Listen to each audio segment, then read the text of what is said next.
அனைவருக்கும் வணக்கம். நம்ம அனடா கணிதம் சேனல்ல முந்தைய ஆண்டுகளில் கேட்கப்பட்ட போட்டித் தேர்வு கணக்குகள் பத்தி பார்த்துட்டு இருக்கோம். அந்த வரிசையில 2014ஆம் ஆண்டு குரூப் டி எக்ஸாம்ல கேட்கப்பட்ட கேள்வி. பார்ப்போமா?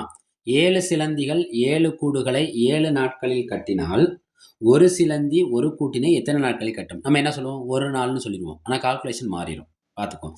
இங்க 3 விதமான கருத்தை பேசுறதுனால இது என்னன்னா கலப்பு மாறல். இது என்ன கணக்கு? கலப்பு மாறல். கேள்வி எதுல இருக்குன்னா நாட்களில். அப்ப நாட்கள கடைசியா கொண்டு போயிரணும். நாட்கள என்ன செஞ்சிரணும்? கடைசியா கொண்டு போயிரணும். இங்க யாரு செய்றா அந்த வேலை? சிலந்தி. சிலந்தி ஃபர்ஸ்ட்டு. சிலந்தி என்ன செய்யுது? கூடு கட்டுது. இங்க எது? நாட்கள். நாட்கள் தான் கேள்வி. கேள்விய கடைசியா கொண்டு 7 சிலந்தி 7 கூடுகள 7 நாட்கள்ல கட்டுதுன்னா, ஒரு சிலந்தி ஒரு கூட எத்தனை நாட்கள்ல கட்டும்? கேள்வி நாட்கள். அத நான் என்னன்னு வச்சுக்கிறேன்? டேஸ்ன்னு வச்சுக்கிறேன். ரைட். அப்ப இதுல என்ன யாரெல்லாம் நேர்மாறல், யாரெல்லாம் எதிர்மாறல்னு நம்ம கண்டுபிடிக்கணும். ஏன்னா இது கலப்பு மாறல் கணக்குன்னு சொல்லிட்டோமா? அப்ப யாரெல்லாம் நேர்மாறல், யாரெல்லாம் எதிர்மாறல். இங்க சிலந்திய இந்த நாட்களோட கம்பேர் பண்ணணும். கூடுகள இந்த நாட்களோட கம்பேர் பண்ணணும். கம்பேர் பண்ணுவோமா? அப்ப 2 விஷயத்த கம்பேர் பண்ண போறோம். அப்போ முத ஆள் இவங்க, 2வது ஆள் கூடுகள். கம்பேர் பண்ணுவோமா? 7 சிலந்தி 7 நாட்கள் கட்டுதுன்னா, ஒரு சிலந்தி சிலந்தியோட எண்ணிக்கை குறையுதுங்கிறப்ப, சிலந்தியோட எண்ணிக்கை என்ன ஆகுது? குறையுதுங்கிறப்ப, நாட்களோட எண்ணிக்கை என்ன ஆகும்? அதிகமாகும். ஏன்னா வேலை அதிகமாகுது. சிலந்தி நீங்க மனிதர்ன்னு நெனச்சுக்கோங்களேன். 7 பேர் வேலை செஞ்சா 7 நாட்கள்ல முடியும்னா, 1 பேர் வேலை செஞ்சா அதிக நாட்கள் எடுத்துக்கும். அப்ப ஆட்கள் குறையிறப்ப நாட்கள் அதிகரிக்கும். ஆட்கள், நாட்கள் எப்பொழுதுமே என்னா மாறல் நம்ம பார்த்துட்டு வர்றோம். முந்தைய அனைத்து வீடியோக்களும் நம்ம அதை ஆட்கள், நாட்கள்னால இது என்னா மாறல்? எதிர்மாறல். ரைட்டா? அடுத்து இங்க பாருங்க. கூடுகளுக்கு வருவோமா?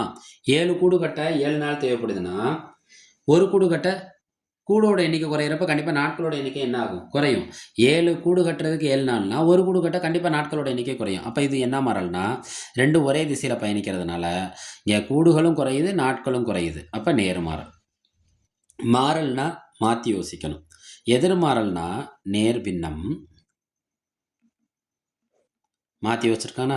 நேர்மாறல்னா தலைகீழ் பின்னம். இது தெரிஞ்சா கணக்கு முடிஞ்சிருச்சு. ரைட். இப்ப நம்ம யார கால்குலேட் பண்ண போறோம்? டேஸ. அந்த டேஸ் ஈக்குவல் டூ இப்ப ஃபர்ஸ்ட் இருக்கிறவன் யாருன்னு சொல்லிட்டோம்? எதிர்மறல். எதிர்மறல்னா மாத்தி வச்சா அவங்க என்ன பின்னம்? நேர் பின்னம். அப்ப நேர் பின்னம்னா அப்படியே போடுங்க. 7/1 பெருக்கல். நேர்மறல்னா என்ன பின்னம்? தலைகீழ் பின்னம். அப்ப 7/1ங்கிறது என்னவா மாறிடும்? 1/7 பெருக்கல் 7. இந்த 7 இந்த 7 என்ன ஆயிரும்? கேன்சல் ஆயிரும். கீழ 1 இருந்தாலும் 1 தான், இல்லாட்டினாலும் 1 தான். இப்ப D ஈக்குவல் டூ 1 × 7. ஓர் 7 ஓர் 7. அப்ப இதுக்கான விடை என்ன? 7 நாட்கள்.